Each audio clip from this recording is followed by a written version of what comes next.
నమస్తే. ప్రస్తుతం మనము జూబ్లీహిల్స్ కాన్స్టిట్యూన్సీలో తిరుగుతూ ఉన్నాము. ఇప్పటికే కాంగ్రెస్ పార్టీ నుంచి నవీన్ యాదవ్ని అభ్యర్థిగా బరిలోకి దించింది కాంగ్రెస్ పార్టీ. ఇక ప్రచారంలో భాగంగా మంత్రులు, ఎమ్మెల్యేలు అందరూ తిరుగుతూ ఉన్నారు. సో మాట్లాడే ప్రయత్నం చేద్దాం. ప్రస్తుతం మనతో పాటు ఏఐసిసి కార్యదర్శి, మాజీ ఎమ్మెల్యే సంపత్ కుమార్ గారు ఉన్నారు. అలసిపోయినట్టున్నారు, పొద్దున్న నుంచి తిరుగుతారా, ఎట్లా ఏమంటారు? ఉదయం 8 గంటల నుంచి స్టార్ట్ అయింది. గల్లీ గల్లీ గేరి గేరి ప్రతి మనిషి, ప్రతి గడప, ప్రతి మనసు, ప్రతి మైండ్ టచ్ చేసే ప్రయత్నంలో భాగంగా ఈసుగూడ ఇన్ఛార్జ్గా నేను, మా గౌరవ మంత్రివర్యులు ఉత్తమ్ కుమార్ రెడ్డి గారు, పొన్నం ప్రభాకర్ గారు ఎక్కడ పోయినా మంచి సానుకూల స్పందన ఉంది. మహిళలు కానీ యువకులు కానీ పెద్ద ఎత్తున 2 సార్లు ఓడిపోయిండు పిల్లాడు, చదువుకున్న పిల్లాడు మంచిగా చాలా జరిగిందో జరిగిపోయింది. ఇప్పుడు అధికార పార్టీ ఉంది, రేవంత్ రెడ్డి నాయకత్వంలో ఈ సన్న బియ్యం కానీ ఇక్కడ ముఖ్యంగా పనిచేసేది సన్న బియ్యము, రేషన్ కార్డులు, రేపు 69 జీవో ప్రకారం ఇందిరమ్మ ఇండ్లేదు ఇస్తామన్నారు. అవన్నిటిని దృష్టిలో ఉంచుకొని తప్పకుండా కాంగ్రెస్ పార్టీకి ఓటేస్తారన్న నమ్మకం, విశ్వాసం కలిగింది ఈరోజు ప్రచార సరళిని చూస్తే. దాంతోపాటు టీఆర్ఎస్లు చేస్తున్నటువంటి విమర్శలు, మనకి మళ్ళీ అచ్చిబుచ్చి చెమ్మాచక్క మాటలు. మీరేమో మీ అభ్యర్థి గురించి ఇంత పాజిటివ్ చెప్తారు, విద్యావేత్త అని చెప్తారు. బట్ ప్రతిపక్షాలు సోషల్ మీడియాలో కావచ్చు, బహిరంగంగానే చెప్తా ఉన్నాయి, ఒక రౌడీ అని చెప్పేసి ఆయన గెలిస్తే ఇంకా రౌడీజం పెరుగుతుందని చెప్తా ఉన్నారు. ఏమంటారు, వాస్తవేనా ఇది? 10 సంవత్సరాలు వాళ్ళు అధికారంలో ఉన్నారు. ఒకవేళ రౌడీ అయినా రీషీట్ అయినా ఇంతవరకు ఉండనిస్తుండ్రా? నా మీద కూడా 17 కేసులు ఉన్నాయి. టీఆర్ఎస్ పార్టీ అధికారంలో ఉన్న 10 సంవత్సరాలు వాళ్ళకు అధికారిస్ట్ కోట్ల, నాకు కూడా 17 కేసులు అయినాయి. అయితే నేను రౌడీనా, గుండనా, దొంగనా, లంగనా కోర్టు నిర్ధారిస్తుంది కదా. అట్లా కక్షపూరితంగా రాజకీయ కోణంలో పెట్టినటువంటి కేసులు అవి. వాటిలో కూడా కొన్ని పోయినాయి, ఇంకొకటి 2 ఉంటే ఉండొచ్చు. కానీ రాజకీయ కక్షపూరిత కేసులు అవి తప్ప ఆయన తప్పు చేసిన ఏది నిర్ధారణ కాలే, చేయలే. మంచి చదువుకున్న పిల్లోడు, మంచి అవగాహన ఉంది ఈ ప్రాంత సమస్యల మీద. ఎందుకంటే 2 సార్లు ఓడిపోయిండు, ఒకసారి కొద్ది మార్జిన్ తోటి ఓడిపోయిండు కనుక ఇంకా తాపత్రయం ఉంది. అరే 2 సార్లు ఓడిపోయినా 3వసారి కూడా మళ్ళీ ఆయన అదృష్టాన్ని పరీక్షించుకోవడానికి వచ్చిండు. దానికి తోడు ఇప్పుడు అధికార పార్టీ 2 సంవత్సరాలుగా రేవంత్ రెడ్డి గారి నాయకత్వంలోనే ఈ అభివృద్ధి సంక్షేమ కార్యక్రమాలు ఏ రకంగా ముందుకు పోతున్నాయి, అవి ఇంకా ఎక్కువగా గెలిపిస్తే ఏమైతుందంటే ప్రజలకు కూడా ఇంకా ఎక్కువ ఇవ్వాలన్నటువంటి ఆలోచన కానీ ఆతృత కానీ ప్రభుత్వానికి పెరుగుతుంది. కనుక అది గ్రహించారు ప్రజలు. ప్రతిపక్షాలు ఎన్ని విమర్శలు చేసినా ఆ విమర్శల వల్ల, పనికి మాలిన జోలి వల్ల మాకు ఇంకొక 10,000 మెజార్టీ పెరుగుతుందే తప్ప ఏ మాత్రం తగ్గదు. 14 తారీఖు మళ్ళీ మనం కలుస్తాం. 100% నవీన్ యాదవ్, రేవంత్ రెడ్డి నాయకత్వంలోని ప్రజాపాలన విజయం సాధించబోతా ఉంది. 14వ తేదీ కంటోన్మెంట్లో ఇదే కాంగ్రెస్ గెలిచింది. 2 సంవత్సరాలు దగ్గర పడుతున్నది. 7 డేస్లో గొంగడ ఆనే ఉన్నది. అక్కడ ఏం జరిగింది, ఇక్కడ ఏం జరగబోతుంది అనేది ప్రతిపక్షాలు చెప్తున్నాయి. అక్కడ ఏం జరిగింది అనేది అక్కడ ఉన్న ప్రజలను అడిగితే తెలుస్తుంది. 100% అక్కడ కూడా సన్నబియ్యం ఇచ్చినాం. అక్కడ కూడా స్లమ్ ఏరియాలు ఉన్నాయి, దళిత వాడలు ఉన్నాయి. సన్నబియ్యం ఇచ్చినాం, రేషన్ కార్డులు ఇచ్చినాం. వాళ్ళు ఊర్లలో ఏదైనా భూమి ఉంటే రుణమాఫీ చేసినాం. దాంతోపాటు అక్కడ ఉన్నటువంటి మహిళలకు కూడా ఉచితంగా బస్సు ప్రయాణం ఇచ్చినాం. రేపు జీవో 69 తోటి హైదరాబాద్ సిటీలో కూడా ఇందిరమ్మ ఇల్లు ఇవ్వడానికి ఓ పథకం రచిస్తున్నాం. అవి కూడా వస్తాయి. ఆ రకంగా ఊకే ఆడ అట్లయింది, ఈడిట్లా అయింది అని అంతా సొల్లు కబుర్లు చెప్పడం కేటీఆర్ అలవాటు. అంతకుమించి ఏం జరగదు. 100% అన్ని అభివృద్ధి సంక్షేమ కార్యక్రమాలు రావాలంటే కాంగ్రెస్ పార్టీ గెలవాలి. కాంగ్రెస్ పార్టీ పరమావధి అన్నది గ్రహించారు. కాంగ్రెస్ పార్టీ గెలవబోతా ఉంది. కేసీఆర్ జూబ్లీహిల్స్ ప్రచారంలో పాల్గొంటే, బహిరంగ సభలో మాట్లాడితే ఓటర్లంతా కూడా బీఆర్ఎస్ వైపు తిరిగే అవకాశం ఉంది. ఖచ్చితంగా బీఆర్ఎస్ అభ్యర్థి గెలుస్తారనేది బీఆర్ఎస్ నాయకుల వాదన. కేసీఆర్ వస్తే నిజంగా ప్రజల నాడి, ప్రజలంతా మారే అవకాశం ఉందంటారా? తెలంగాణ రాష్ట్రంలో 119 నియోజకవర్గాలు ఉన్నాయి. కిందటి ఎన్నికల్లో 119 నియోజకవర్గాలు తిరిగిండు కేసీఆర్. ఎందుకు గెలవలే, ఎందుకు వేయలే? అధికారంలో ఉండి అన్ని హంగులుండి, పోలీసు ఉండి, డబ్బులుండి, మందు ఉండి, మేనేజ్మెంట్ ఉండి అన్నీ ఉంటే కూడా పారదోలి ఫామ్ హౌస్లో వండబెట్టారు. ఇప్పుడు అధికారం మా దగ్గర ఉంది. ఏ సంక్షేమ కార్యక్రమం చేయాలన్నా, ఏ బీదోన్ని ఆదుకోవాలన్నా కాంగ్రెస్ పార్టీ ఆదుకుంటుంది.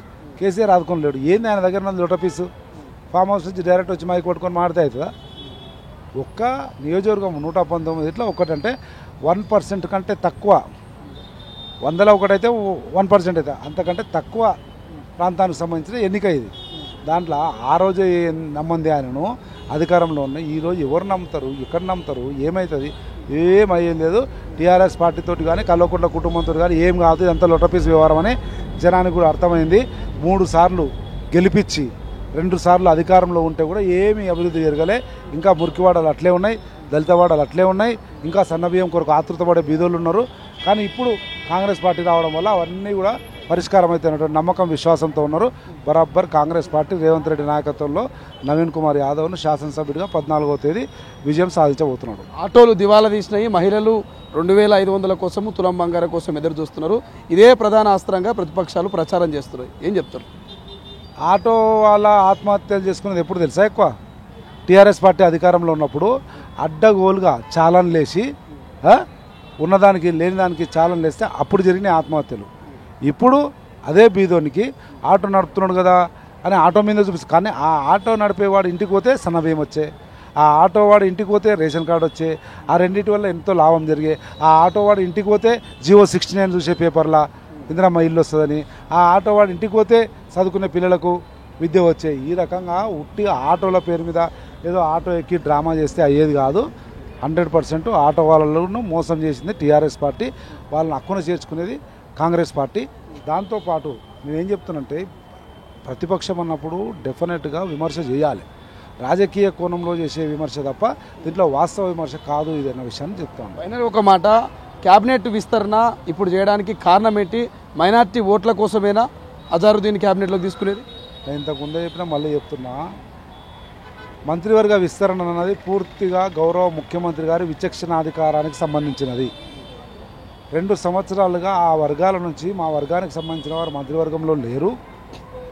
దయచేసి ఎవరో ఒక మా ప్రతినిధిగా ఇవన్నీ మంత్రివర్గంలో అడిగాను, అడుగుతూనే ఉన్నారు 2 సంవత్సరాలుగా. కనుకనే ఏమైంది, మొన్న 2 రోజుల క్రితం కూడా మొత్తం తెలంగాణ రాష్ట్రంలో ఉన్నటువంటి ఈ ముస్లిం మైనారిటీ ప్రతినిధులు అందరూ వచ్చి ముఖ్యమంత్రి గారిని కలిసినారు. నేనున్న రోజు కలిసినప్పుడు అదే అడిగాను. దానికి ఇప్పుడున్న రాజకీయ పరిస్థితుల్లో పెట్టాల్సిన అవసరం ఉంది అనుకొని ముఖ్యమంత్రి గారు ఒక మైనార్టీని, అజరుద్దీన్ ఆల్రెడీ మనము గవర్నర్ కోటాలో ఎమ్మెల్సీ చేద్దాం అనుకున్నాం కనుక ఆయన పేరును ప్రతిపాదిస్తున్నారు. ఆయన అయితే కావచ్చు, దాంట్లో తప్పేముంది.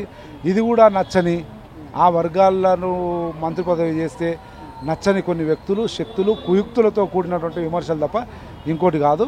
ఈరోజు కాకపోతే ఇంకో రోజు, ఇంకో రాకపోతే ఇంకో రోజు చేసేది. కానీ ఈ రోజు ఉన్నటువంటి పరిస్థితుల్లో చేస్తే మంచిది అనుకుంటే చేసిన పూర్తిగా సీఎం గారి విచక్షణాధికారం క్యాబినెట్ కూర్పు అనేది అదే జరుగుతూ ఉంది. దాని నుంచి ఏమి వచ్చే అవకాశం ఉంటుంది అభ్యర్థికి? ఇప్పుడున్న పరిస్థితులు అయితే 15-20 వేల మెజార్టీతో ఉన్నాం మేము. నేను చెప్పినట్లు ఈ 3-4 రోజుల్లో జరుగుతున్నటువంటి ఈ పనికి మాలిన చిల్లర ఆరోపణలతోటి ఇంకా మా నవీన్ యాదవ్ మీద సానుభూతి పెరిగి ఇంత రాజకీయంకి దిగజారినరా, ఓడిపోయినా కానీ వీళ్ళకి బుద్ధి రాకపోయా కదా అని ఇంకొక 10-15 వేలు పెరిగే అవకాశం ఉంది. ముఖ్యమంత్రి ఎంట్రీ ఇప్పటి వరకు జూబ్లీహిల్స్లో ఎక్కడ కూడా యాక్టివ్గా కనిపించట్లేదు. ఎప్పుడు ఎంట్రీ ఇస్తున్నారు? ఎంట్రీ తర్వాత ఏమైనా పరిణామాలు మారే అవకాశం ఉంటుందా? పులిలాగానే వస్తుంది, సింహం సింగిల్గానే వస్తుంది. ఎప్పుడు రావాలన్నా అప్పుడు వస్తుంది, ఏం చేయాలనో అది చేస్తుంది. ఆయన రాకుండా అక్కడున్న ఆయన సైన్యం, రేవంత్ రెడ్డి సైన్యం గల్లీ గల్లీలా గేర్లా ప్రతి మనిషి ప్రతి మనసును టచ్ చేస్తూ ఉంది. రేవంత్ రెడ్డి నాయకత్వంలోని ప్రజాపాలన వివరిస్తుంది. తప్పకుండా సరైన సవాలు రేపే వస్తున్నాడు. రేపు చూస్తావు సింహం ఎట్లా వస్తుందో, పులి ఎట్లా గర్జిస్తుందో. ఏం ఇబ్బంది లేదు, ఏం పరేషాన్ కాకు.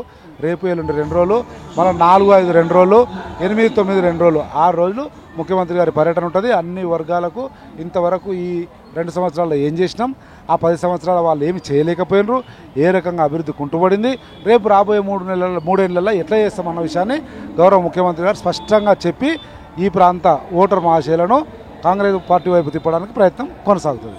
Thank you. సింహం సింగిల్గా వస్తుంది. రేపు ముఖ్యమంత్రి రేవంత్ రెడ్డి ప్రచారంలో పాల్గొనబోతా ఉన్నాడు. జూబ్లీహిల్స్ ప్రజలు ఖచ్చితంగా కాంగ్రెస్ వైపు ఉన్నారు. 30 నుంచి 50 వేల మెజారిటీతో నవీన్ యాదవ్ను గెలిపించుకోబోతున్నామంటూ మాజీ ఎమ్మెల్యే సంపత్ కుమార్ చెప్తున్నటువంటి పరిస్థితి. చూద్దాం జూబ్లీహిల్స్ ఓటర్లు ఎవరి వైపు ఉంటారు, ఎవరిని గద్దెరెక్కిచ్చి ఎవరికి పట్టం కడతారని. కెమెరా పర్సన్ అజయ్తో శ్రీశైలం, తొలి వెలుగు, హైదరాబాద్, జూబ్లీహిల్స్. అసలైన తొలి వెలుగు. ఫాలో వాట్సాప్ @తొలి వెలుగు official.